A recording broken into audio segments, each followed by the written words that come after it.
Merci de nous avoir rejoints pour ce webinaire. Certains d'entre vous sont encore en train de se connecter. Je me présente, je suis Yann Coppen, je suis le dirigeant d'Integra System. Aujourd'hui, nous allons parler d'un sujet qui intéresse beaucoup de monde. Vous êtes très nombreux à vouloir vous connecter. Pour ne rien vous cacher, on ne s'attendait pas à ce qu'il y ait autant d'inscriptions. J'en viens au vif du sujet. VMware by Broadcom. Bon, concrètement, on va se dire les choses telles qu'elles sont. Il y a un flou. Il y a eu un gros flou pour vous, clients, pour nous, partenaires, et même pour les distributeurs, pour tout vous dire. Et ce flou, il n'a pas été uniquement en France, il a été global. Deuxième point, on va vous parler des nouvelles licences, des nouvelles éditions de licences, mais également des nouvelles règles de licensing. Et on va finir par le sujet épineux qui est qu'est-ce qu'on fait des renouvellements de vos licences actuelles. Petite chronologie pour comprendre ce flou. Excusez-moi, je vais d'abord vous faire un petit point important. Nous avons prévu un espace de questions-réponses.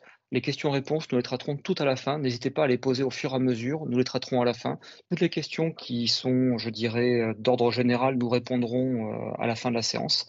Par contre, toutes les questions un peu plus spécifiques liées à votre contexte spécifique, s'il vous plaît, faites-nous un petit message disant que vous voulez être recontacté. On vous recontactera avec grand plaisir, que ce soit moi, Vincent ou Frédéric, vos interlocuteurs commerciaux. Nous vous recontacterons pour organiser des rendez-vous, des réponses à tout cela.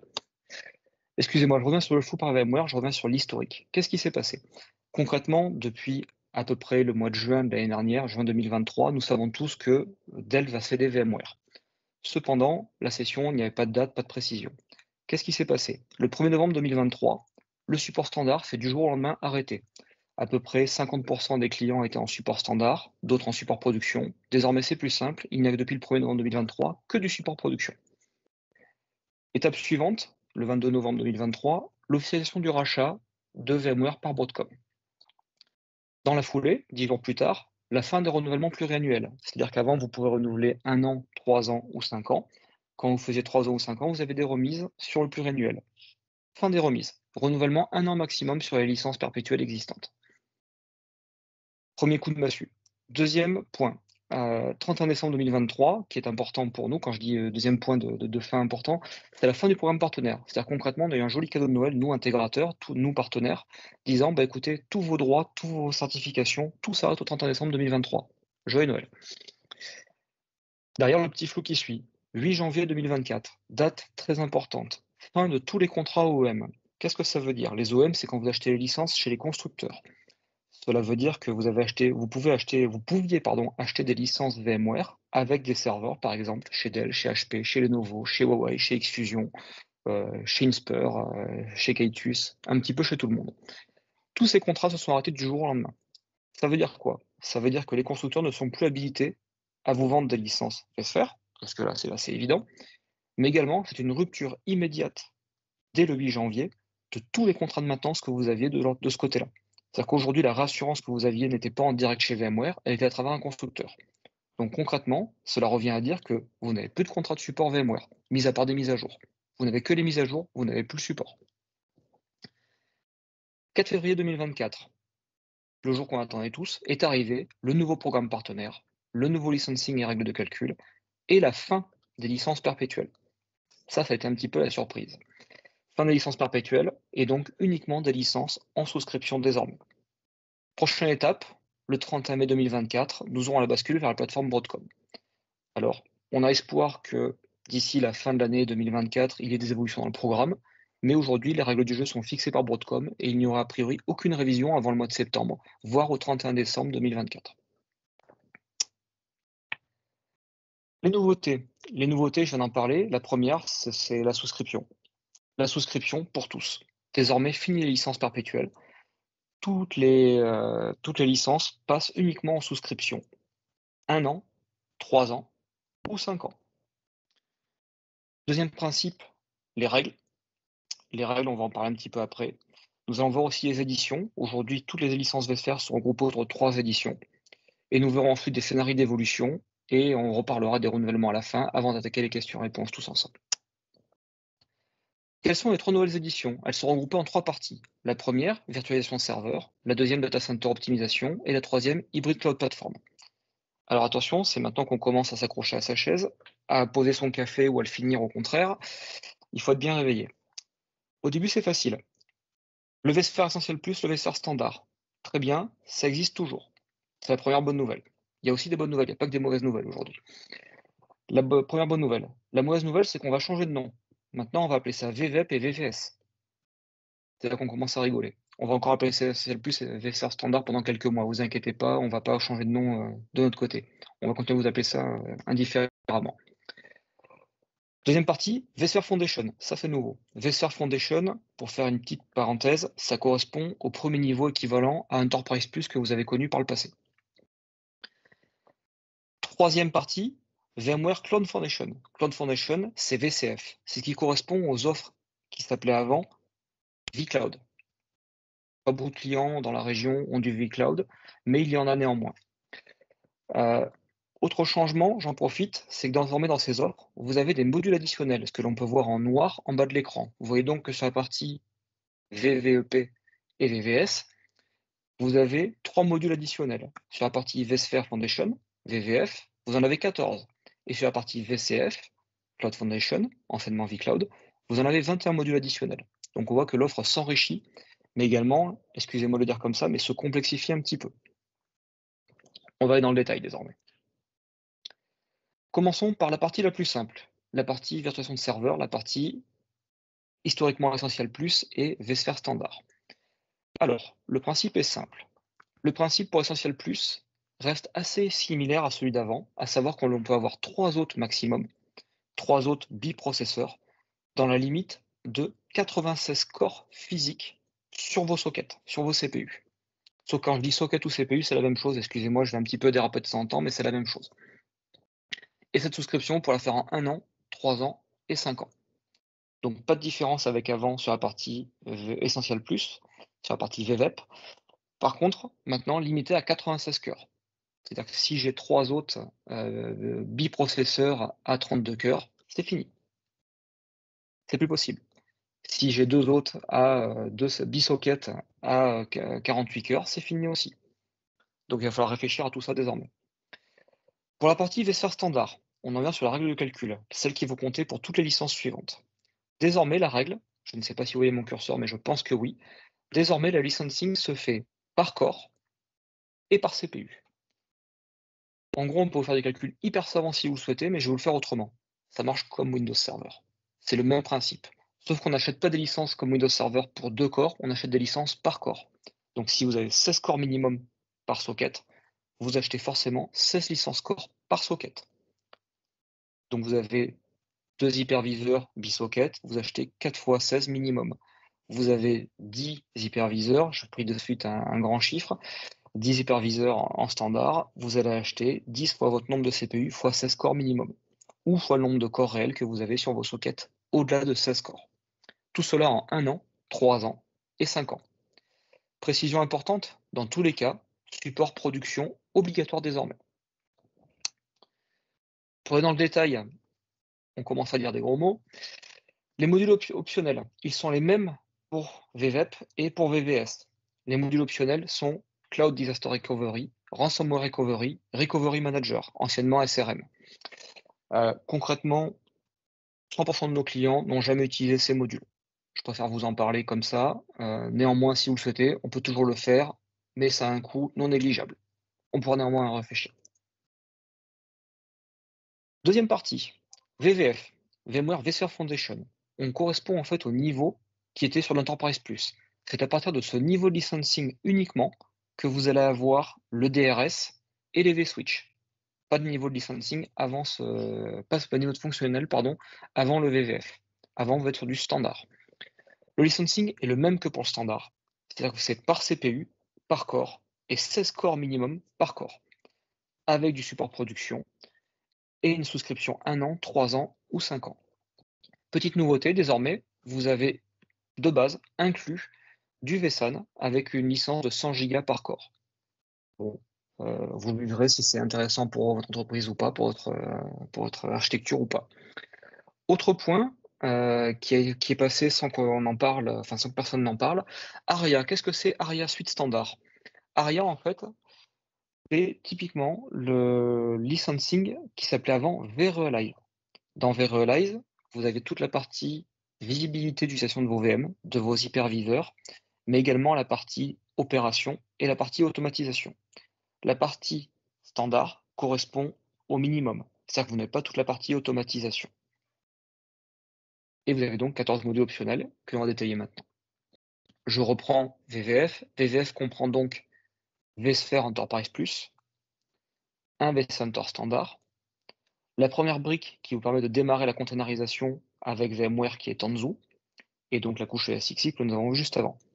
Vous avez l'ARIA Suite standard qui correspond à la partie vRealize sans la partie automatisation, et donc les premiers niveaux de vSphere Enterprise. Le support production que nous avons détaillé juste avant. Un point important que je n'ai pas précisé, désormais pour vSphere, le vCenter est systématiquement inclus. Vous n'avez plus à vous soucier du vCenter.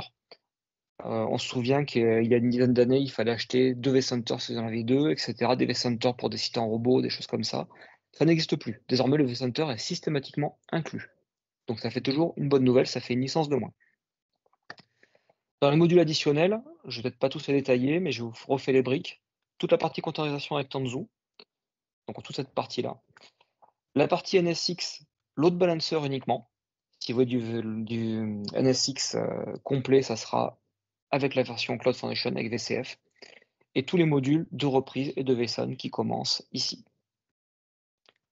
Oui, effectivement, j'avais remarqué fonctionnalité DRS et vSwitch uniquement disponibles à partir de VVF.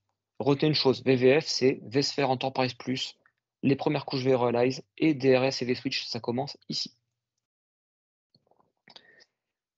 VCF, VMware Cloud Foundation. Là, on vient sur l'équivalent précédent de vCloud. vCloud, licensing est identique au précédent, à savoir un licensing au corps avec 16 corps minimum par CPU en 1 an, 3 ans et 5 ans.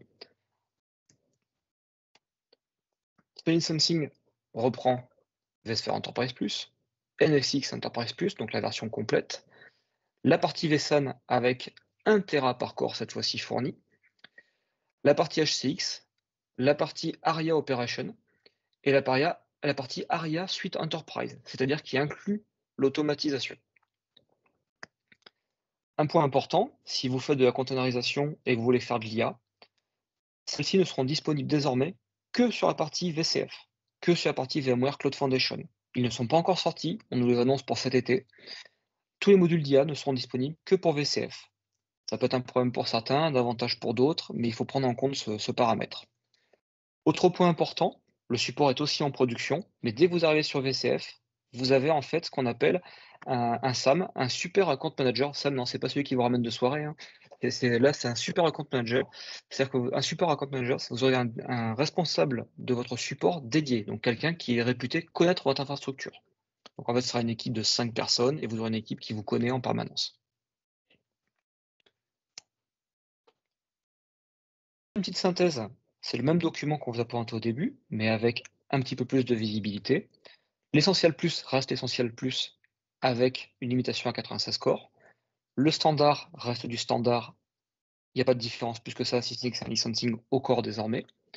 Le vSphere Foundation apparaît avec désormais obligatoirement la partie enseignement vRealize qui s'appelle désormais ARIA et du vSAN obligatoire aussi, et toujours des modules additionnels. Et la partie VCF, VMware Cloud Foundation, apparaît désormais avec la partie vSAN complète, la partie ARIA vRealize complète, la partie, oui, SDDC Manager bien entendu, puisque si vous faites du VCF, c'est que vous commencez à avoir une partie chez vous, une partie on-prem, une partie dans le cloud, donc c'est pour unifier le management de toutes vos infrastructures, et un support dédié, ainsi qu'une multitude de modules optionnels que l'on a résumés dans quelques briques. Vous avez le load balancer avancé, les modules de firewall, les modules d'IA qui vont arriver, et tous les autres modules qui servent dès qu'on a du multi-cloud. Normalement, là, j'ai perdu à peu près tout le monde. Donc, on va essayer de revenir sur des choses beaucoup plus simples, beaucoup plus terre à terre, pour que vous compreniez. On vous a fait un petit schéma sur quels sont les schémas d'évolution de vos licences.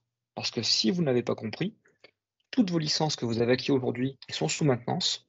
Le jour où votre maintenance va s'arrêter, vous serez obligé de passer en souscription et vous serez obligé d'évoluer. Voilà, ça c'est la grosse mauvaise nouvelle. On va être obligé de changer. Donc n'hésitez pas, on est là pour vous aider, vous accompagner et vous conseiller. Les chemins de prédilection apparaissent sur ce schéma. Vous avez l'upgrade conseillé pour un équivalent technique, équivalent fonctionnel, ce sont les flèches en bleu, pardon, excusez-moi, et le chemin d'upgrade pour un gain en fonctionnalité, ce sont les flèches en verte.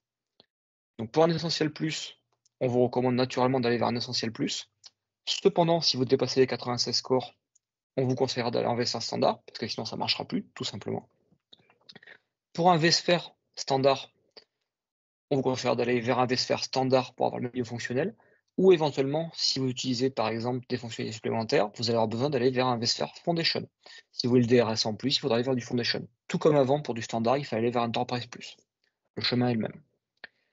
Et dans la partie, si vous avez aujourd'hui soit du vCloud, soit du vSphere Enterprise Plus, alors l'Enterprise on n'en voit plus, mais l'Enterprise Plus et du vSphere for Desktop, c'est-à-dire que vous faites un peu de VDI dedans, vous serez obligé d'aller au moins vers du vSphere Foundation pour retrouver toute votre notion de vSwitch et de DRS, ou aller plutôt vers du VMware Cloud Foundation si vous avez besoin de plus de fonctionnalités, notamment au niveau du load balancer avancé ou de NSX.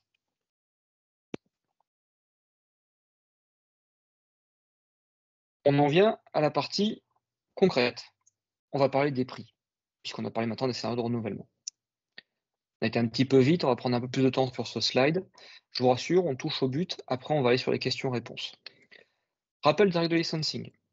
Le kit VVEP, Essential Plus, est limité à 96 scores et 3 hosts max. Pour vSphere Standard, pour VMware Foundation, pour vSphere Cloud Foundation. À chaque fois, on est au licensing par corps avec un mini de 16 corps par CPU. Dans tous les cas, le support production est inclus et dans tous les cas, le vCenter est inclus. Voici les tarifs. Il n'y a pas que des bonnes nouvelles. Les nouveaux tarifs, les voici. On vous a mis les tarifs sur un an. Vous mettre sur 3 ans, sur 5 ans, ce sera un petit peu fastidieux. On va commencer par un an. Aujourd'hui, Essential Plus passe à 4 505 € par an pour le pack. Un corps vSphere Standard passe à 65 €. Un corps vSphere Foundation passe à 177. Et un corps VCF, Cloud Foundation, passe à 460. Donc vous comprenez bien que de 65 € à 460 € le corps, le niveau fonctionnel n'est pas le même. Bien entendu, c'est ce qu'on a vu juste avant. On a fait une petite matrice de calcul pour comprendre quels sont les intérêts, lesquels ne le sont pas. On retrouve dans ce tableau, première colonne, un nombre d'hyperviseurs, un nombre de sockets en mono ou bisocket et un nombre de corps. Comment fonctionne le calcul? Quelle est la base du calcul financier? Puis, quel est le coût de licensing selon le niveau fonctionnel que l'on choisit, du VEP à VCF. Nous avons mis en vert systématiquement celui qui apparaît comme étant le moins cher. Alors ce sont des cas d'école, il faudra faire au cas par cas pour chacun d'entre vous. En vert, celui qui apparaît le plus intéressant. En jaune, le choix alternatif, mais qui peut se justifier par un besoin fonctionnel. Et en rouge, tout ce qui n'est pas possible. Pas possible parce que techniquement non conforme aux nouvelles règles de licensing. Je commence un premier exemple. 2 hyperviseurs monosocket à 8 cœurs. Nous avons donc 2 hyperviseurs fois 1 CPU, fois non pas 8 corps, mais 16 corps, puisque c'est 16 corps minimum par CPU. Nous avons donc un calcul pour 32 corps. Pour 32 corps, le meilleur choix sera de faire du vSphere standard. Même cas de figure avec ce coup-ci des 2 hyperviseurs bisocket. 2 bisocket en 8 corps, on arrive à 2 x 2 x 16 corps, soit 64 corps à licencier. Surprise, là où avant c'était plus intéressant toujours de faire l'essentiel plus, désormais ça sera plus intéressant de faire du vSphere standard. De la même façon, donc pour un hyperviseur identique, mais avec des CPU à 16 corps, ça sera toujours plus intéressant de faire du vSphere standard. Pour 2 hyperviseurs, bisocket 24 corps. On reprend la même logique, 2 hyperviseurs x 2 sockets, mais cette fois-ci, nous ne sommes pas contraints au minimum des 16 corps par CPU, nous avons 24 corps, donc nous devons licencier 24 corps, soit 96 corps. 96 corps, dans ce cas de figure, c'est l'essentiel plus, qui est le VVEP, qui est le plus intéressant. Attention, 96 corps, on est au max. Donc on ne pourra pas ajouter un troisième hyperviseur.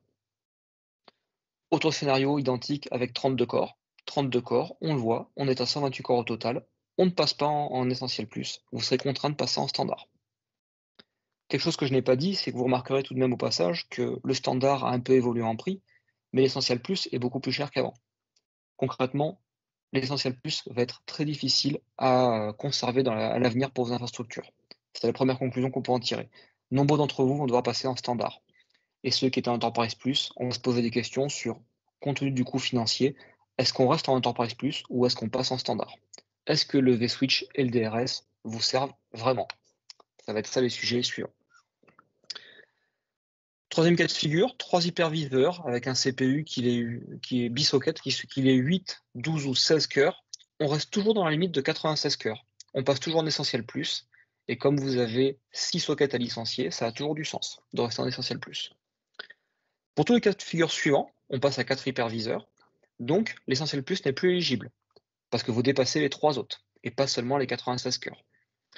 On a fait différents scénarios. 4 hyperviseurs monosocket, 24 cœurs. Vous passez en 96 cœurs. 96 cœurs, donc le plus intéressant va être du VSR standard. Il était bien évident qu'à ce niveau-là, le standard sera toujours le moins cher, puisque c'est le niveau fonctionnel le moins cher. Le moins évolué, je veux dire, pardon. Donc c'est logique. On revient sur les prix au cœur que vous voyez ci avant. Tout ça pour vous dire que ce qui va compter maintenant, ça va être le nombre de cœurs. Et si malheureusement, à l'époque, vous avez acheté des hyperviseurs monosocket avec du vSAN, vous allez avoir des problèmes parce que ça va vous coûter beaucoup plus cher, puisque vous serez obligé de passer directement en VVF pour avoir du vSAN. Voilà, je pense qu'on a vu beaucoup de cas de figure. Je propose maintenant qu'on puisse échanger sur des questions-réponses.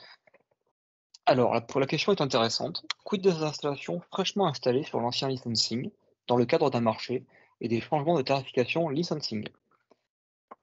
Alors, c'est super simple et la nouvelle, elle est moyenne. On va pas dire qu'elle est bonne. C'est concrètement, si vous avez pris vos licences, même si vous l'avez acheté le 3 février, c'est le 4 février, c'est la date des nouveaux licensing. Si vous l'avez acheté le 3 février, eh bien, ce qui se passe, c'est que votre licensing est actif avec le support associé. Et le jour où votre support s'arrête, votre licence s'arrête. Votre support s'arrête avec. Donc à la fin de votre maintenance, vous serez obligé de passer sur la souscription. Dit autrement, tous les clients qui aujourd'hui ont déjà des licences perpétuelles existantes, que ce soit de Essential Plus, du Standard, de l'Enterprise Plus, quels que soient vos modules optionnels, etc., toutes vos licences sous maintenance iront jusqu'à leur terme. La question se posera au moment du renouvellement. Pour certains d'entre vous, c'est dans quelques mois, dans quelques semaines. Pour d'autres, c'est dans un an. Pour d'autres, c'est dans plusieurs années. Mais vous êtes tous confrontés au même sujet. C'est la même règle pour tous. Donc, question complémentaire, quel est le devenir des espaces VMware? Alors, devenir des espaces VMware, concrètement aujourd'hui, que ce soit tous vos environnements vSphere, Broadcom a confirmé que typiquement tous les espaces VMware sont maintenus. Il n'y a pas de différence, pas de suppression de licences. Les seuls environnements qui ont disparu, ah oui, ça c'est un point important, les licences vSphere essentielles, pas essentielles plus, essentielles tout court, ont été supprimées et les licences ESXi gratuites également ne sont plus disponibles. Pour tout le reste, ça perdure, ça va encore fonctionner. Est-ce qu'Integra va s'orienter vers des solutions alternatives, Nutanix, Proxmox, VirtualBox, etc.? Bien évidemment. Bien évidemment, on est obligé de regarder un petit peu ce qui se fait sur le marché. La problématique aujourd'hui va être la taille des infrastructures. Aujourd'hui, on regarde des alternatives. Très clairement, ça ne sera pas des alternatives telles que Nutanix parce que nous les connaissons déjà et c'est fait pour des environnements qui, à moins de 15-20 hyperviseurs, ça n'a pas trop de sens technique et économique. Donc on ne va pas regarder ces choses-là. On est actuellement en train de travailler avec nos partenaires éditeurs parce que malheureusement, vous le savez, c'est une chaîne. On vient impacter le stockage et on vient impacter la sauvegarde. Donc si concrètement on change pour changer, mais sans avoir une sauvegarde qui fonctionne ou des stockages qui vont avoir des aléas, la problématique va être ici. Donc on attend aujourd'hui, on a de grandes attentes auprès de nos partenaires éditeurs pour voir ce qui va être validé ou pas. Donc oui, on a cette question qui a été formulée de plusieurs façons, des alternatives si jamais le prix est trop important. Mais écoutez, les alternatives, on est justement en train de creuser tout ça, mais des alternatives, il va y avoir dans certains cas de figure. Une autre alternative va être également de rationaliser les infrastructures et de réfléchir aussi à tailler les serveurs différemment, avec tout de même une bonne nouvelle, la dernière génération de processeurs Intel, il y a encore un bond en performance assez conséquent, ce qui va permettre de réduire le nombre de cœurs et donc de réduire le licensing VMware et demain le licensing Microsoft. Une autre question, les licences DRS sont dans les licences standards ou supérieures et NSX. DRS et vSwitch ne sont disponibles que à partir de VMware Foundation, donc VMware vSphere Foundation, VVF, et la partie NSX Il n'y a que le load balancer à ce niveau-là. Pour avoir un NSX complet, il faudra forcément passer en VCF, en Cloud Foundation, la version la plus chère. Bon, dans tous les cas de figure, je vous invite à vous rapprocher de vos interlocuteurs commerciaux, à savoir, ça peut être moi, ou alors ça peut être Frédéric Pinchena ou Vincent Lanex. N'hésitez pas, on peut faire des points individuels pour chaque infrastructure. Vos contextes sont tous sous VMware, mais ils sont tous différents. Il y a toujours un contexte différent, stockage, sauvegarde, licensing. Il faut aussi voir une chose dans cette présentation, c'est qu'aujourd'hui, on vous a parlé du schéma le plus court de conversion. Je me permets de revenir dessus. Hop là. On est venu sur le schéma de migration le plus logique, la vision hyperviseur. Dans certains cas de figure, il y aura également des visions un petit peu différentes, des visions stockage, des visions cloud hybride, ou aussi des visions VDI. Il faudra voir tous ces cas de figure, en sachant que, bien entendu, vous l'avez compris, le schéma, on vous a fait quelque chose d'assez générique, mais maintenant, c'est spécifique pour tout. Car si vous voulez, comme on l'a dit, du DRS, du vSAN, du VDI, du Tanzu, de la containerisation, ou du vRealize, à chaque fois, ça sera un petit peu différent. Bien, bah écoutez, je vous remercie tous pour votre présence et votre participation. Je vous souhaite une très bonne journée et à très bientôt. Au revoir.